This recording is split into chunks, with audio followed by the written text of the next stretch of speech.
Wisunge Yesu uzaba amahoro.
Bavandimwe mbasuje mu izina rya Yesu.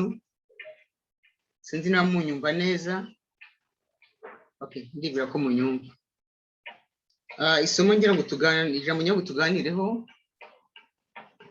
Ariko amaje kwifuza isabato nziza. Isabato nziza ndizera ko twabyutse amahoro kuko Imana ihora ihari, ikwitayeho, igukunda. Kandi aho turi mu isabato n'umunsi w'umunezero, ndizera ko tunezerewe tumeze neza.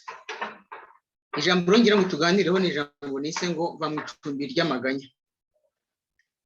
Mu by'ukuri umuntu cyane cyane turebye n'ibihe tuba turimo n'ibyo tugezemo, ntabwo ko turi abenshi bari mu icumbi ry'amaganya. Icumbi ry'amaganya hari indirimbo sinzi ko rare yayirimbye ariko yitwa ngo icumbi ry'amaganya. Mu by'ukuri nge mperutse kwibaza se mu by'ukuri Imana ishaka yaturemeye kubabara ngo abantu barware ibirwara, bakene, bicane, bahemukirane, babaganye. Oya, ntabwo Imana yaturemeye kubabara rwose. Imana yaremye umuntu imushyira muri Edeni afite byose, ariko nyine ntabwo turi mu mashini cyangwa ntabwo turi ibisimba. Oya, nangije ikintu cyo guhitamo, noneho umuntu ahitamo gusuzugura Imana, turirukanwa muri Edeni, tuvukira rero nyuma y'urwo nk'uko Pastor Mpyisi ajya abivuga, tuvukira mu bibazo. Ariko ntibyagarukiye aho ngaho, ahubwo Imana yohereje umwana wayo Yesu araza aradupfira kugira ngo tunezerwe, tubane n'Imana amahoro. Imana ishaka ko tunezerwa. Hari amasomo, hari isomo tubona, ndatanga ingero nkeya ariko zitwereka ko Imana ishaka ko tunezerwa rwose. Ni ibintu Imana iranyigisha muri iyi minsi ko ishaka ko tunezerwa ndetse cyane. Reka nsomero muri Yohana igice cya 15 umurongo wa 11. Ni amagambo Yesu yivugiye avuga ati, ibyo mbibabwiriye kugira ngo umunezero wanjye ube muri mwe kandi n'umunezero wanyu ube wuzuye. Umunezero wuzuye, joie complète. Mu gifaransa bavuga joie complète. Donc umunezero wuzuye, ushaka kunezero ko turi ariko nyamara oya, umunezero wuzuye. Aya amagambo Yesu yivugiye mu butumwa bwiza bwa Yohana igice cya 15 umurongo wa 11. Reka ndetse bayimwe yasubiramo mu gice cya 16, mu gice cya 16 umurongo wa 24. Reka mpasome naho 24 haravuga ngo kugeza none ntacyo mwasabye mu izina ryanjye. Yesu yavugaga musabe muzahabwa ngo umunezero wanyu ube wuzuye. Ntabwo ari umunezero uranitse wese, umunezero wanyu ube wuzuye. Imana ishaka ko tunezerwa, umunezero wuzuye rwose usendereye. Ndetse iyo ugiye muri Zaburi, reka turebe urugero rumwe mu isezerano rya kera.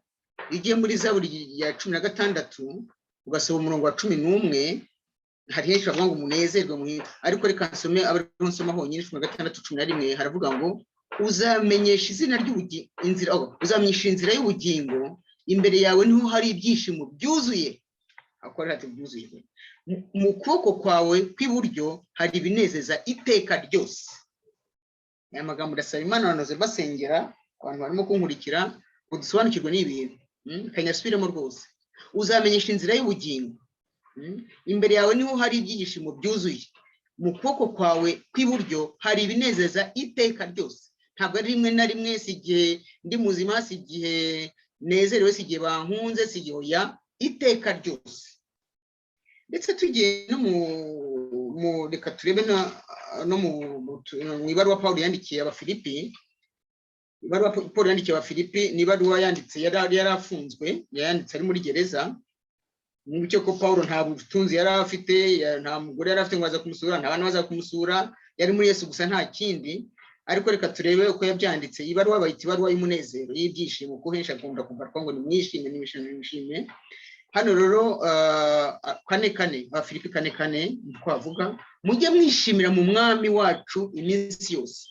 Yes. Ntabwo ari kwishimira amafaranga, si kwishimira mu byubahiro, si kwishimira ko ufite ubuzima bwiza, si kwishimira ko uguwe neza, oya, mu mwami, kuko umwami wahora ahari. Mujye mwishimira mu mwami wacu iminsi yose. Yewe nongeye kwivuga ni mwishimire. Haleluya. Ikindi iyo urebye ufite ibyishimo bijyana n'amahoro, ntabwo wakwishima udafite amahoro, ntabwo bishoboka. tusubiraho mu butumwa bwiza bwa Yohana nanone ndagira ngo ahantu hose mbere yuko tujya byinshi tumenye neza ko ubanza usobanukirwe neza nashatse amasomo rwose ahagije ni menshi cyane ariko navuze hirya no hino urebye mu butumwa bwiza bwa Yohana igice cya 14 nasuye mu butumwa bwiza bwa Yohana igice cya 14 wasanga n'ubundi murongo wa 27 turabona ko Reka masome Yohana 14:27 baravuga ngo mbasigiye amahoro amahoro yanjye ndayabahaye ni amahoro ye ntabwo ari amahoro y'abisi icyakora simbaha nk'uko abisi batanga imitima yanyu ntihagare kandi ntitinye ni amahoro tutabonera ni amahoro atagira ikigombe niko navuga ikindi kandi turebye mu Bagalatiya mu rwandiko Paulo yandikiye Abagalatiya igice cya 5 turahazi n'andi bavuga imbuto z'umwuka wera baravuga bati reka masome ariko imbuto z'umwuka ni urukundo baranze urukundo n'ibyishimo n'amahoro ibi ni ibintu donc umwana w'Imana ntabwo twana kumwuka wera si wondi gutinda ariko umwana w'Imana ntabwo wavuga ngo ugeze kuri urwo rwego ubonye amahoro ubonye umunezero udafite mwuka wera kuko umwuka wera ni ingenzi cyane buri muntu wese agomba kuwushaka akatakamba agasenga ariko Imana ikamuha imbaraga y'umwuka wera ko umukristo afite imbaraga y'umwuka wera nta naho yahera rwose hari ikindi yageraho reka rero ko nagira ngo tubanze twumvikane kuri icyo ngicyo cyuko birababaje cyane kubona niba abapagani abantu badafite Yesu barira baganya binuba ariko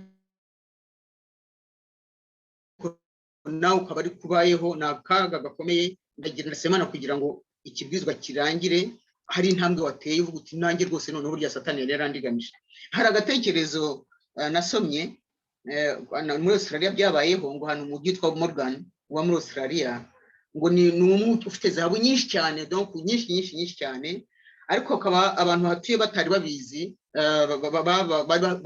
kuko zahabu ntabwo ari amabuye aboneka donc bagomba gucukura ubwo rero bari batuye ahantu hari mu isambu yabo ari ubutunzi burenze batabizi ariko bageze aho bashakashatsi baracukura basanga hari zahabu nyinshi cyane aho hasi barakize nyine ariko natwe rero mu by'ukuri ubaye umwana w'Imana nyakuri turareba intambwe bya uko bimeze uko twabigeraho ariko niyo nkubwire ngo niba uri umwana w'Imana ukwiye kumva wicariye nka zahabu reka rero ngarukiye gato kuri kusomo badusomeye umusomyi yadusomeye uriya mwana w'ikirara natwe ravuga ko twavukiye inyuma y'urugo twavutse ababyeyi bacu baracumuye ndetse natwe tuvukana kamere y'icyaha ntabwo umwana umwigisha kurwana ntabwo umwana umwigisha kwimana iyo umusabye rwose yashobora kukwima kandi ari umwana mutoya ntabwo umwigisha kurakara tuvuka rero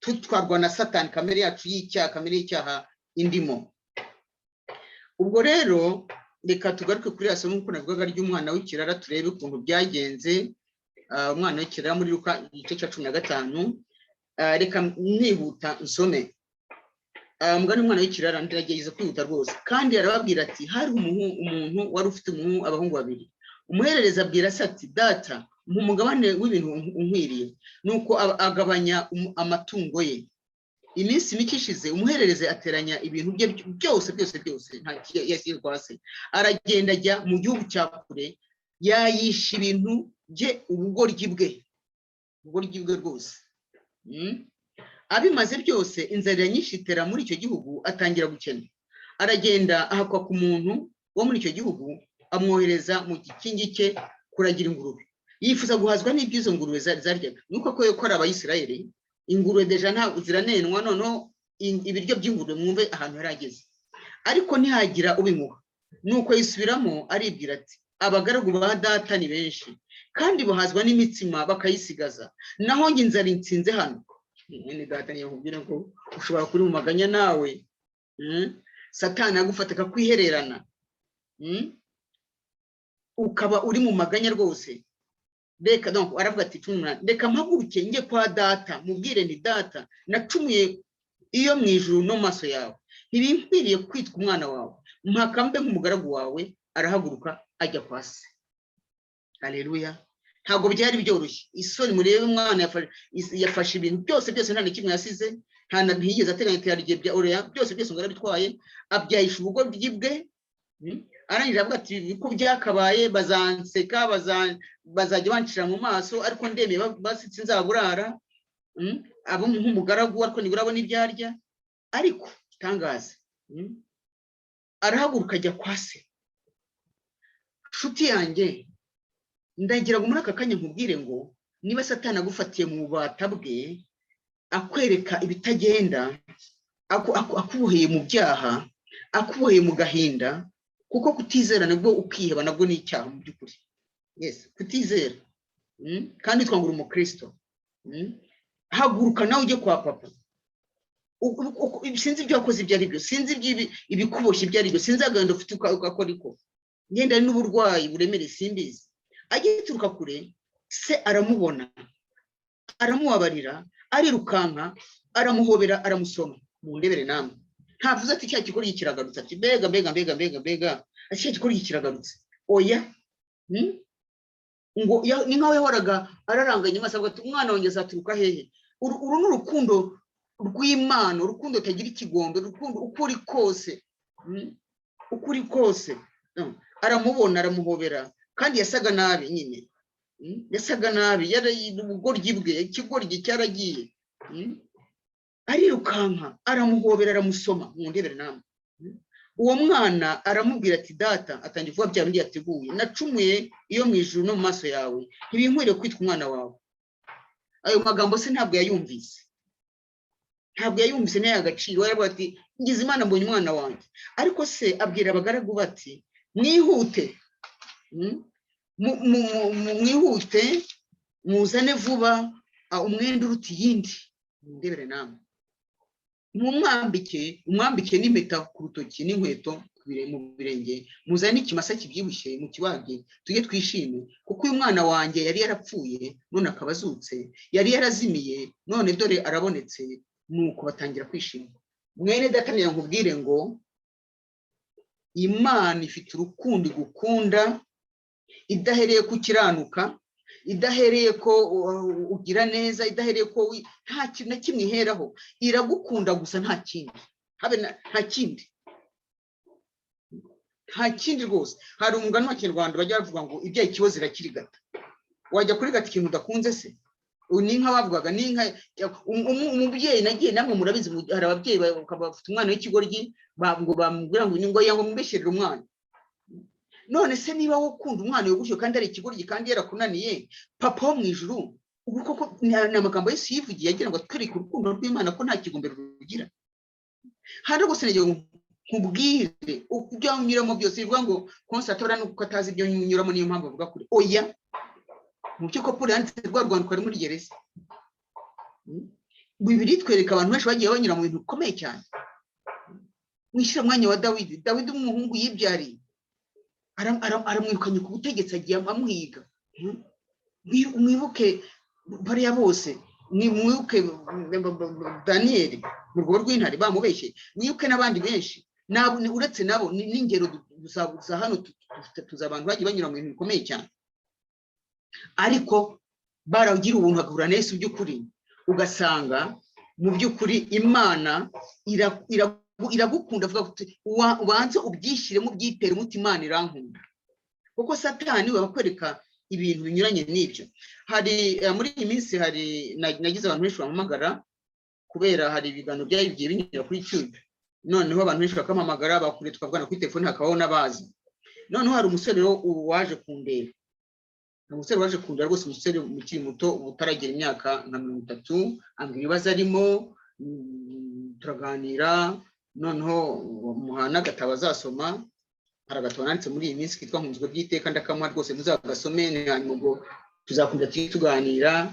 Ariko uwo muhungu Satani aramufashe aramufashe rwose, kuko aravuga ati oya, dusimo na amagambo umbwira, ubuse amagambo umbwira ukwiye nyamara kushakira akazi, ukwiye nyamara kumpa amafaranga, kumufasha nyene umufasha. Nagerageza kumwumvisha, wapi, birananirana rwose.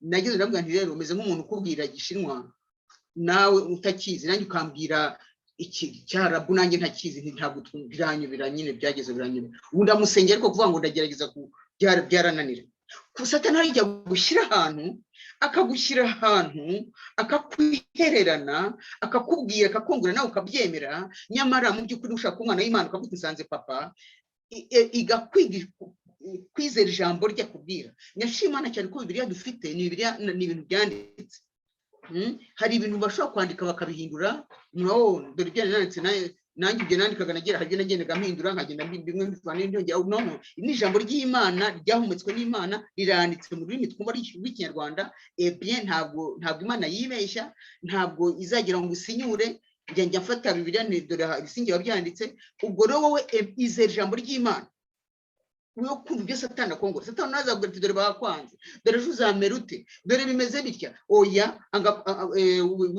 wikumva ayo magambo ntekereza ku mwana w'ikirara n'ukuntu Satani ajya twongorera ibintu turabona kuri ya mwana we yakoze yateye intambwe nziza cyane aravuga ati uko bisa kose ngiye kwa data bazanse cyo bazagiye ko ndagiye nibura ngiye kwa papa kandi yarakiri umwana uko bisa kose iyo turebye mu undi muntu wari mu nabwo akora mu ngo burya yagiye mu bubata bwa Satani hari yara inzara imwicira hariya ariko noneho ntekereza kuri kucyo tuganira natekereje n'abakirari igihe bari mu bubata bwo muri Egiputa bari baravukiyemo nkuko natwe twavukiye mu bubata bwa Satani ariko Imana ishaka ko tubuvamo iyo usomye kuva igice cya mbere umurongo wa 4 ni hahandi Imana ibwira ngo ubwoko bwanjye bugende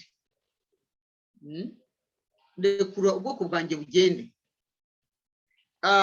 Imana yakomeje no kubwira ituma Mose ikabwira Farawo ntabwo byo tujya kubisoma ni birebire ati rekura ubwoko bwanjye bugende bakemera hakaza bya bihano bakongera akabiba murabizi ntabwo mbijyamo ariko Imana ishaka ko Satani akurekura ukagenda ariko nawe noneho kugira ubushake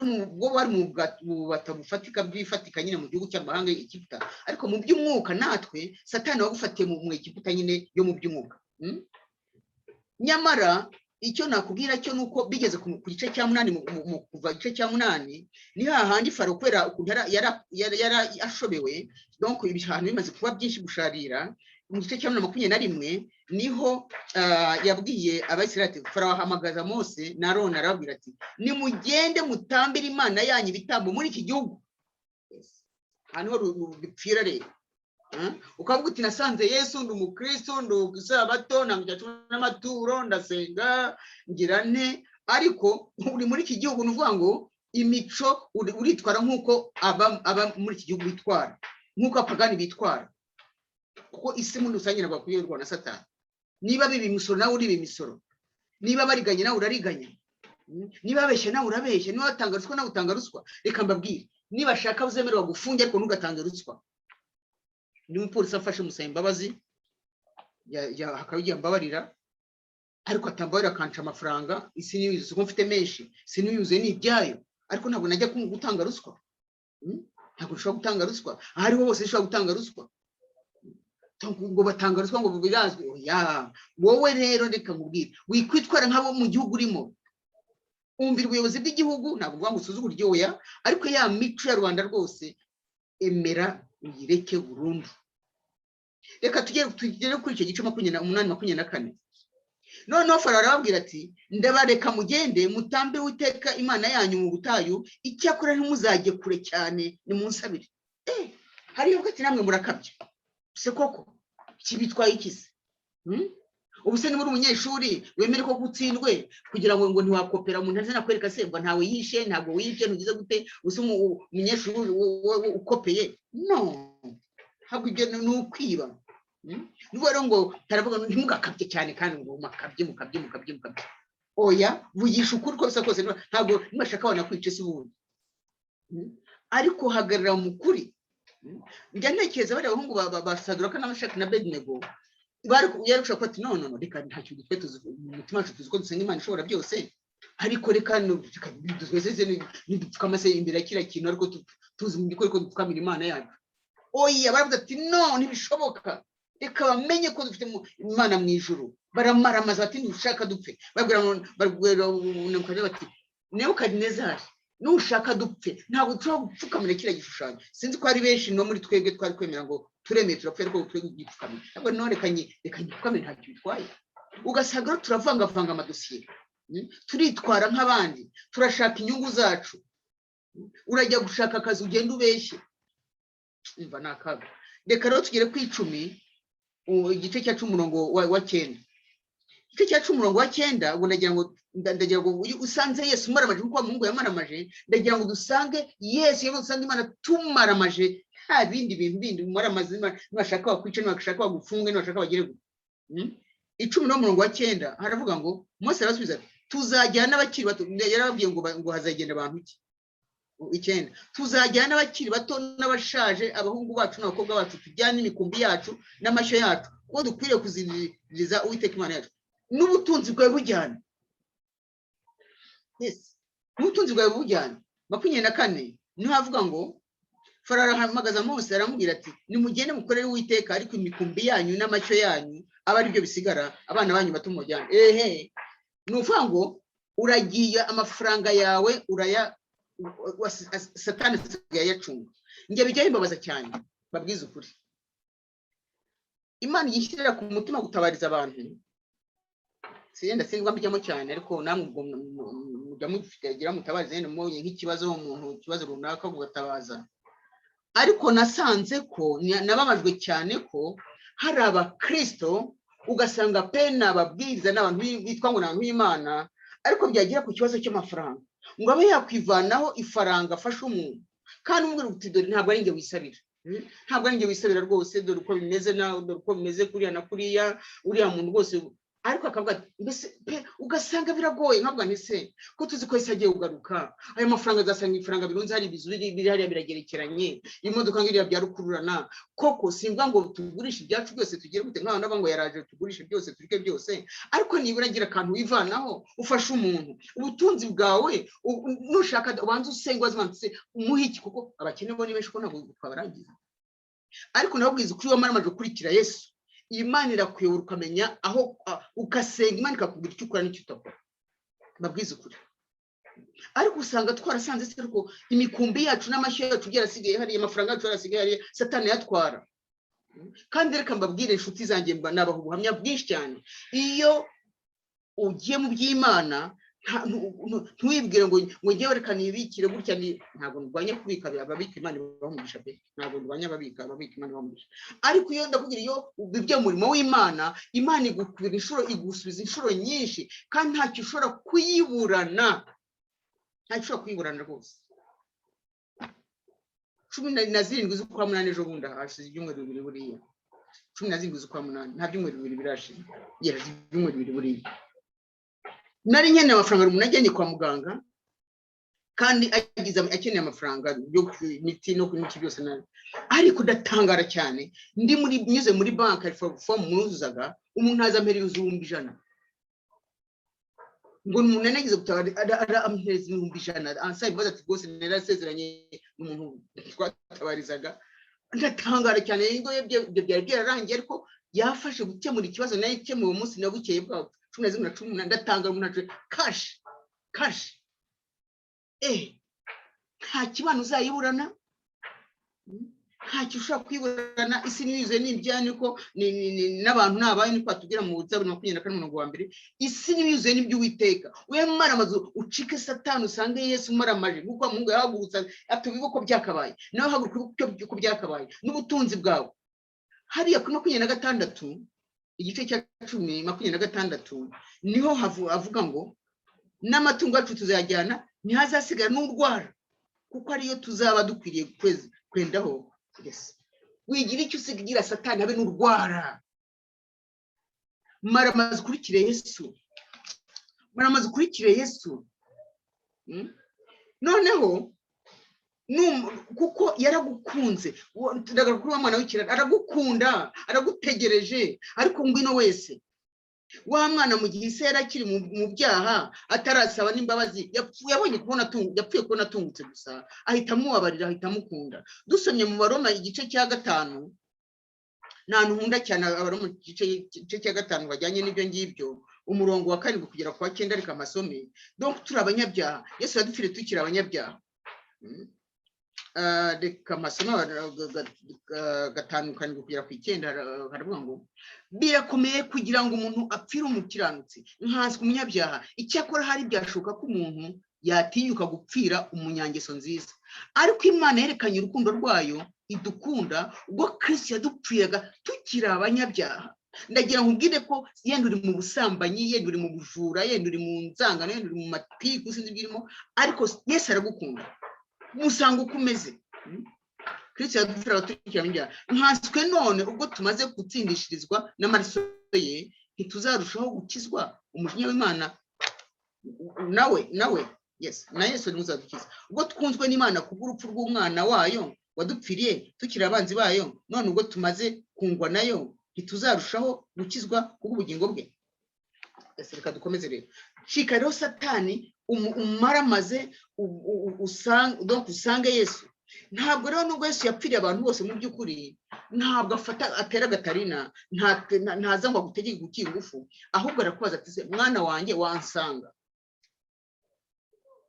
ibyahishwe 3 avuga ngo dore mpagaze ku rugendo komanga umuntu yumvije ubyanjye agakingura nzinjira dusangire mukinga urugi rw'umutima wawe arazi ko wowe umaramaze nta kindi ubundi rero iyo umaze kumaramaza Yesu mukinga urugi rw'umutima wawe umaramaje araza ikintu cya mbere akora Yesu ni umucyo araza akamurika mu mutima wawe byaha byawe ukabibona mwebwe kamuhanuzi Yesaya igihe yagiraga yasengaga muri Yesaya 6 batangira avuga urukundo ari imbere y'Imana noneho akabona igishura cye gikuriye hose ndagira ngo ubwire umwana w'Imana araza akamurika mutima ko Yesu niwe mucyo nkuko tubona muri Yohana wa mbere igice cya 2 guhera ku 9 munyaho ngo niwe mucyo yaje kumurikira buri muntu wese araza akamurika mutima byaha byose ukabibona ndasaba Imana ngo uyu munsi uze gufata kanya nugera mu rugo cyangwa ukiri naho ngaho noneho rero uvuga uti Imana murika mutima wanjye ndebe ibyaha byanjye byose ndebe uburiganya bwose ndebe ibintu byose bikubangamiye bituma ntamaramaza ndabyihannye burundu ko se giye ugaruka mu by'ukuri n'aka n'ugataga twarigiye urupfu ruratungura nufuye mu by'ukuri ngo maramaza nazaramurika mutima wawe noneho wihana ibyaha byawe noneho rero uvuti ndaje noneho icyo gihe kugira urabumwaye nk'umwana uvutse izina ryawe baryandika mu ijuru noneho nimamara kuryandika mu ijuru hasigaye uwo mwana w'Imana ugendere mu murongo w'Imana kugira ngo ukore kuko uramaze nk'uruhinja rumaze kuvuka ako kanya uruhinja rurarya ijambo ry'Imana niryo biryo kandi ukaryizera burya kwizera ni ibanga ry'ubuzima bwa Kristo kwizera we gusoma kutengo na amagambo izere niwe Yesu yavuze ati nimusaba ikintu mu izina ryanjye nzakiba wizere niba uvuga ngo haraje mu nkunda cyane riboneka muri Yesaya Zaburi 33:25 ni Dawidi yavuze ngo naramusore none ndashaje sinabona umukiranutsi aretswe cyangwa urubyaro rwose yabize ibyo kurya izere uti ngewe Imana irankunda nanditse mu gitabo cyayo cyo mu ijuru inyitayeho isi n'ibizwe n'ibyayo ntacyo nzayiburana wizere ijambo ryayo kandi ikindi ibanga noneho mbona twebwe duhishwe ijambo ry'Imana turaryiga pe ndetse abantu bose bazi ko turyiga cyane kwarusha ariko kuba imbere y'Imana wenyine nguze utindane n'Imana muri mwenyine nkuko Mose yagiye ku musozi hejuru amarayo iminsi 40 agaruka arabagirana ubwiza bw'Imana amina niko twasoma rwose muri iyo usomye kuva 34 ukarago 29 na 30 ntabwo masoma kubera umwanya ariko nayo nkubwire ngo uhasomye wabona ukuntu Mose yagiye aragenda we baramubura we aza kugaruka arabagirana ubwiza bw'Imana kandi ubwo arazi ko arabagirana ariko ndagira mbabwire ngo bene data ndakwinginze fata kanya uvuga uti ndaje papa ndaje imbere yawe we ntabwo akurira umwanya ntabwo ugenda ngo uvuge ngo ndahuze cyane ngo kwisi hari abantu benshi cyane cyangwa ndabanza mbonane wa minisitiri ya nushaka we utazi kwandika no gusoma ariko papa wahora gutegeye amaboko n'Imana ibera Imana. Haleluya. Imana ibera Imana. Nuko kubonera umwanya n'umuntu ciye bugufi cyane nta uriye nabo. Ariko akabona umwanya ugasanga Imana ikakwitira nkaho uri wenyine ku isi. Kuki utaprofita ngo ugende muganire uyibwire iguha amahoro ikunezeza imitwaro yawe yose yikorere unezerwe rwose ibyo ni kuki mbona dukwiye guprofita uwo mwanya iduha. Ikintu cyo kuza gusenga imbere y'Imana hari isomo nkunda cyane riboneka mu Matesalonike ya mbere igice cya 5:17 ngo musenge udatuza. Muri Bibiliya dukoresha Bibiliya yera babisobanuye nabi, baravuze ngo musenge udasiba, bisobanuye nabi. Ni musenge udatuza. Niba ndimo kugenda mvuge n'Imana aho ngende numva nsenga muri presence y'Imana.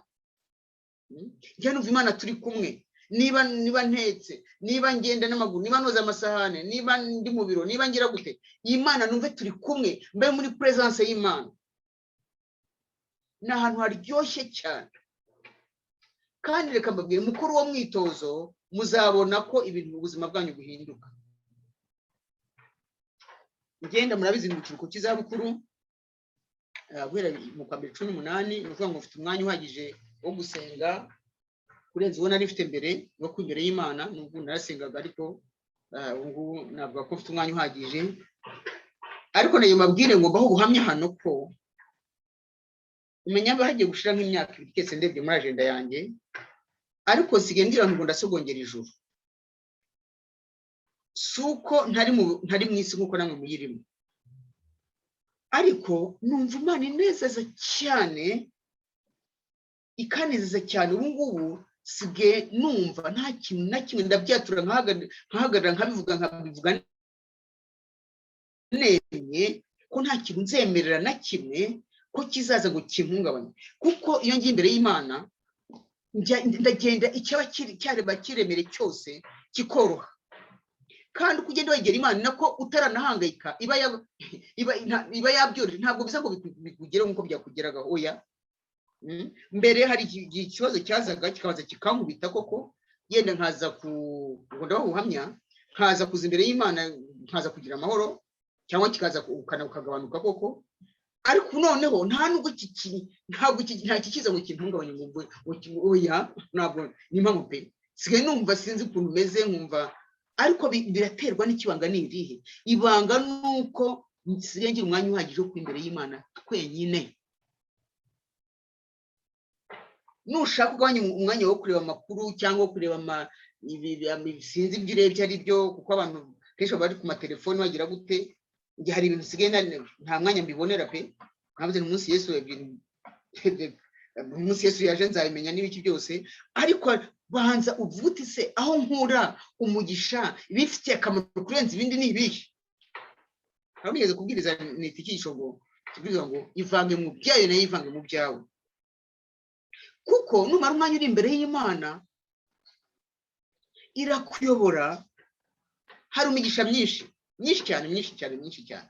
Hari agatekerezo nigeze gusoma sinzi n'akaraho cyangwa katarabayeho ariko narabisomye ngo hari ubwato bwavaga i Burayi bujya muri Amerika kera.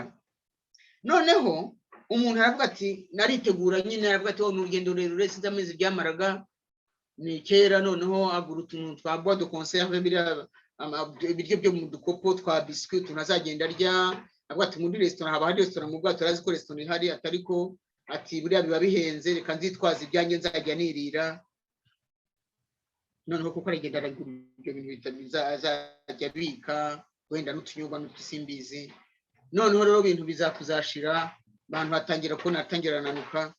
Noneho baramubwira bati se ni ibiki ko ufite umeze nk'urwaye ufite ikibazo. Abanza arabahisha, abonye inzara igiye kumwica arababwiza ukuri aterega ati ngiye ibiryo nazanye ati byarashize ati rwose kandi nta mafaranga mfite yo kujya muri restaurant.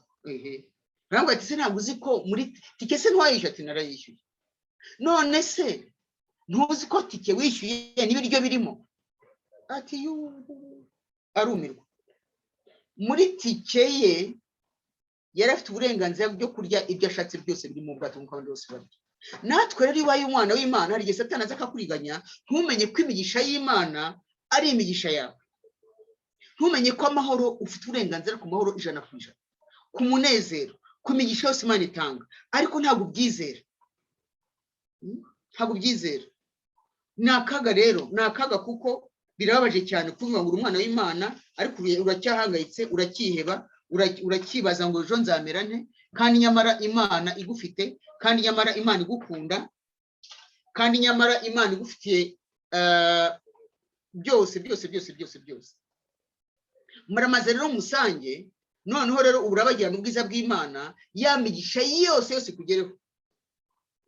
Kubabarirwa ntabwo nanjye babwira ko ntabwo umuntu avuga ngo ntabwo ndi mutagatifu, ntabwo ndi mutagatifu, yanyere nkagwa mu byondo. Cyakoze n'amara gukurikira Yesu, mwumva ntacyo ntakora kugira ngo mukurikire. Iyo umugero ukajya imbere ye, yamigisha ye ikugeraho kuba muri presence y'Imana, nko kujya imbere y'izuba. Ntabwo umwenda ujya imbere y'izuba ngo ngaho nyumisha, oya. Iyo uri imbere y'izuba wanutse ku zuba, izuba ryonyine ribwiza rikawumisha. Nawe ugeze imbere y'izuba ryo gukiranuka, bya bindi byose biraza bikakujyamo, yamigisha ukababarirwa, ukagira imbaraga, Imana ikakuyobora mu byemezo ufata, Imana ikumva urarinzwe, ikaguha ubwenge, ikaguha amarika, bya bindi byose bikakugeraho. Ariko ifo kugeraho wagiyeyo nyine. Se niba utagenda wa muhungu se yadahaguruka, wa mwana w'ikirara ngo avuga ati ndagiye biko byakabaye, ngo asanga se ibyo byo kwa se nubwo ashaka kwimwe ariko byari kumugeraho, ntabwo byari kumugeraho. None se igitanda ryamyeho kwa se n'amashuka yiyoroshe kwa se n'uburinzi bwo kwa se byari no, yari yaragiye. Nawe rero ikibazo ushobora kuvuga uti none nge ntabwo nagiye ngenda hari ntabwo cyacumi n'amaturo mu mwizero, ariko se waraje koko, cyangwa waje ku izina gusa? Za wese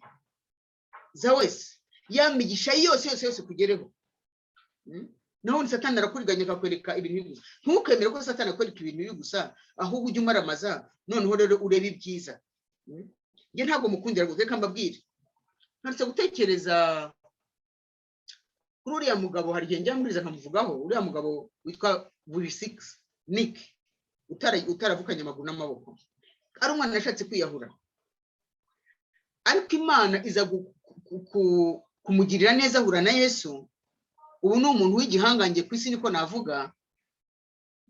Njya nibaza nti se nubwo amaguru n'amaboko bitameze, Imana ishaka yakoze igitangaza pe, bikamera bajya kona amaguru n'amaboko birameze. Imana ishobora byose, akagenda n'amaguru n'amaboko. Ariko Imana ubu njya niba ntese yatekereza ahitamo kuba yaravutse afite amaguru n'amaboko, cyangwa ahitamo kuba ameze ukunguku, ariko akabera benshi abantu ishyano ryose umugisha. Yes, uriya mugabo n'umugisha ku bantu benshi isi yose. Hari umuntu ari afite complex, afite ipfunwe ngo yongo nacitse akaguru, kuriya nta namaguru afite, nta namaboko afite, kandi kwa neko ashima Imana. Umuntu akora ati ngenda cumbagira, cyangwa ndinze gutya na gutya. Uriya ubu ni umugabo ufite umugore n'abana bane, umugore mwiza n'abana bane, harimo na impanga. Reka mbabwire, ikibazo umwana w'umuntu afite si ibibazo, ntabwo ari ibibazo ahura nabyo. No. Suko utize, suko uri umukene. Nabonye abantu b'abakene batazi injungo nzarya iki, ariko banezerewe. Nabonye abantu barwaye kanseri bababara, ariko afite amahoro, akavuga ati ngiye kuruhuka, kuva bidatinze ngiye kuruhuka, nzakanguke mbona Yesu mu maso. Nagiye mbona abantu, umugore umugabo yirukanye, akaramwirukanye, yaramutwaye n'abana, ariko ugasanga afite amahoro. Nafite burya amahoro, ubuse ikintu kizaza cya mbere ngo mbaye wa mbere, ntacyo rwose. Njya mbona Satani nashaka byumva ko nta kintu nzatuma kiza ngo kinyambura amahoro, ntabwo bishoboka. Kubura amahoro ni choice yawe, ni amahitamo yawe. Kubura amahoro ni amahitamo yawe. Nusanga Yesu umaramaje, bya bindi byose byagutandukanyaga nawe wabiretse, ukamusanga wese nta bindi bifite, ukizera ijambo rye. Ijambo navuze ngo turarisoma pe, ariko agira umwanya uhagije wo kuba imbere ye muri presence ye. Icyo gihe ubuzima buzahinduka. Ntarabirambiye rero njya mbabwire ngo ngana ku musozo, iyo umaze kumva kuri umwana w'Imana ushikamye neza, urabagirana ubwiza bw'Imana, wamucyugira no ku bandi. Ntabwo Imana, Yesu ntabwo akiri ku isi ngo agende akiza abarwayi, agende yigisha abantu. keretse twe tumufite nitwe tuzi ko aturimo atuyobora tuganira nawe ariko rubanda rwa gisesi ko abandi babushywe na satani ntabwo amubona reka da ntabwo amubona niyo mpamvu rero wowe niba wumva umwana w'Imana izina rye ryanditswe mu ijuru Yesu agukunda za benefits zose cyangwa ya migisha yose kugeraho bien bigera no ku bandi icyo gihe Imana iguha n'umutwaro wo kwikorera ukumva ufite umutwaro wo kumugeza ku bandi kandi kuhagarara hejuru ku isi niwo mugisha wa mbere ushobora kubaho niwo mugisha wa mbere ushobora kubaho kumva ko uzaniye umuntu Kristo Satani aramwihereranye none uramuzanye rara uzi biraryoha cyane hari igihe ubyibagirwa hari igihe umushobora kuba warabwiye umuntu Yesu kera ukabyibagirwa ariko ntabwo akwibagirwa naho agusabira umugisha ntitugira kugira ngo dusabire umugisha ariko n'umunezero kubona umuntu wari wihebye Satani atwazaga igitugu ugasanga abaye umwana w'Imana sinze ibyo bintu twabinganya nabyo ariko dusomye muri Petero wa mbere igice cya kabiri umurongo wa 9 avuga ngo ariko mwebwe mu bwoko bwatoranijwe ishyanga ryera n'abantu Imana yaronse kugira ngo mwamamaze ishimwe ry'abahamagaye ikabakura mu mwijima ikageza mu muto w'itangaza nufara mu by'ukuri inshuti yanjye wowe hagarara Kristo ku isi wumva ko intego y'ubuzima bwawe ntabwo ari kubaka amazu usama imodoka byose iyo umuntu yapfuye arabisiga bikarangira ugasigara urimo bagushyize mu kantu ka metero imwe kuri metero ebyiri ibindi byose byasigaye utazi ko bihari cyangwa bidahari ibyiza rero inshingano yo nyamukuru raporo uzatanga umunsi uzashoje urugendo n'abantu uzaba warazaniye Yesu kandi harimo umugisha kuba umufatanyabikorwa n'Imana nta kintu cyazanye Yesu ku isi ni ukugarura abantu Yesu ni ukuzana abantu mu bwami bw'Imana kuko niba mufatanyije uwo mushinga ntabwo ni iby'agaciro ntabwo wagusuzugura ngo njye ntabwo nize ngo njye nta mugabo ngira ngo nta mugore ngo nta mwana nabyaye ngo njyewe ngo ntabwo nize ngo ntabwo kazi ngira ngo nta n'utwenda ngira bakagusuzugura baba we ntacyo bagutwaye abo ngabo wowe umunyagaciro gakomeye niba intego nyamukuru kuzana abantu Kristo kandi birashoboka ngana ku musozi rero ndayamubwire ngo wowe natanye mabwira ko Imana ishaka ko tunezerwa birashoboka rwose umunezero urashoboka ariko nezezwa cyane cyane no kuzanira abantu Kristo ntabwo biri inyungu yanjye kuvuga ngo ndanezerewe kuvuga ngo wamunezero n'abandi bakwiye kubona bati no hari icyo turusha uriya muntu uze nawe ngenda ndaganya mvuga ngo nimuze kwa Yesu kandi nanjye nta munezero mfite mu byawe mamarisi nta mahoro mfite no ivuga butumwa rya mbere rutayandi ni ubuzima ubayeho abakuzi babona ubayeho ute uri nyamwigenda ufite akunyuka ntugatanga ifaranga twe no ubuzima bwawe ubuzima bunezerewe haleluya ni nabwo hagati no uriya muntu aricyo turusha kwera uriya muntu aricyo turusha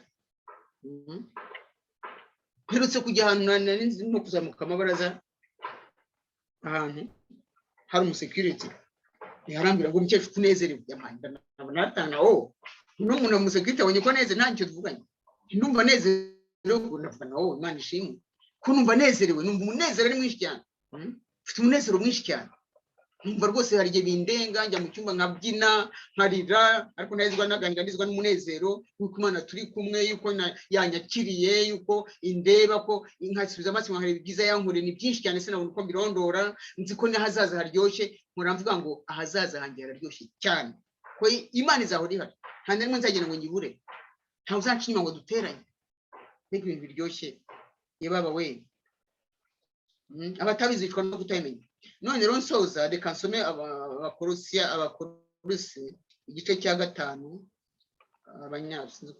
abanyakorosi abakorosayi n'abakorosayi nyarwanda abakorosayi igice cya 3 reka tusome ku 12 njye ku 17 nuko nkuko kuri intore z'Imana zera kandi zikundwa intore z'Imana Imana yatoye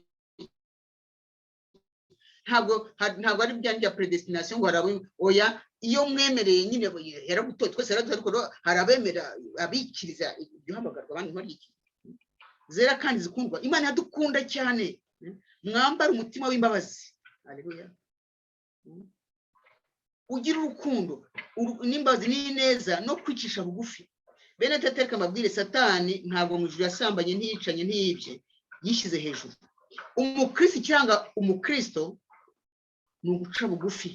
Ntumve ngo njyewe ndakomeye. N'ubugwaneza, no kwicisha bugufi n'ubugwaneza no kwihangana, mwihanganirana. Dufite kamere zinyuranye, tuvuga ibintu binyuranye, dufite uburere bunyuranye, umuntu ashobora kubangamira, ariko mwihangana ko nayo Imana ikwihangana, uko se ko Imana ikwihangana.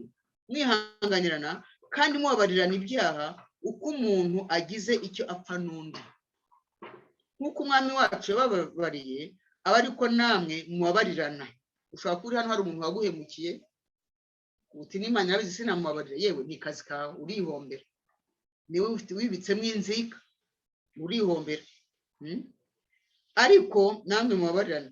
Ariko ibigeretse kuri ibyo byose mwambara urukundo, uko ari rwo murunga wo gutungana rwose. Haleluya. Nakomeje kwangura ngo ndagana ku musozo, singane ku musozo, ariko noneho ndareka ndangize. Inshuti yanjye nkwifuriza kunongera kwibutsa ko Imana ishaka kunezerwa kandi birashoboka. Ni muri Yesu unezerwa, ntabwo ari mu mafaranga, si mu byubahiro, si mu kugirirwa ibintu bya oya. Ni muri Yesu, muri Yesu. Hano ku isi si iwacu, wacu ni mu ijuru. Nta mpamvu rero ntanezerwa. Kandi ntabwo Imana irobanura ku butoni. Niba sinezeza njyewe kuki utakunezeza? Irobanura ku butoni se? Ndasaba Imana nahoze mbasabira rwose kugira ngo nsabira buri wese gukurikira iki cyigisho, kugira ngo usobanukirwe neza ko amahoro arashoboka, umunezero urashoboka muri isi ibibazo. Niba uri muri Yesu, utindana nawe, uganira nawe, ukagenda akagukikira gusiga mu ndangiye none nyamubwire ngo hari urubuga njya mbwirizaho rimwe mu cyumweru, ubundi nkadisiraho ubuhamya rwitwa Sangayisa kuruhure. Ushaka bazarusura, Sangayisa kuruhure rumaze umwaka, rumaze umwaka nyine bamuku kwezi, byatangiye mu kwa 9 umwaka ushize. Ariko hari n'agatabo nanditse nako kitwa Nkunzwe by'iteka, kari mu ndimi 3: Icyongereza, Ikinyarwanda n'Igifaransa. Hari henshi umuntu yakabona muri Kigali, ariko no kuri Horebu yenda niho hafi. Horebu hari uvuye kwa Sherando ujya ku Sherando ujya kuri Stade Amahoro. Ni agatabo karimo intambwe zatuma ugera ku rwego. Ubwo natanze ubuhamya bwanjye, cyaguze ubuhamya bwanjye ntacyo navuga bwamara umuntu cyane, ariko navugaga nagiye mvuga ubuzima bwanjye, intambwe Imana yagiye inteza, n'uburyo navuga ngo nigeze ku rwego numva nezerewe, nshaka ko nawe wazarugeraho. Harimo rero ubuhamya bwinshi, ariko cyane cyane ubuhamya bwanjye ntacyo twamara abantu. Hari nafite n'abakize n'amakansi n'amasida, ariko icyo nashaka nuko nagiye mvuga ijambo ry'Imana ariko binyuze mu buzima bwanjye. Wasishaka rero gatabo yazakabona. Hasigaye ndumva ngarikirije aho ngaho. Imana iduhana umugisha, kandi nta mwakoze kuntumira, byanejeje mu Imana, ndawukunda. Kandi ndagira mabwire ngo nta gihombo kiri mukorera Imana, ahubwo ni umugisha gusa. Mwakoze kuntega amatwi. Imana ibahe umugisha. Komeze tuyisabato nziza.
Tu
Reka dusenge.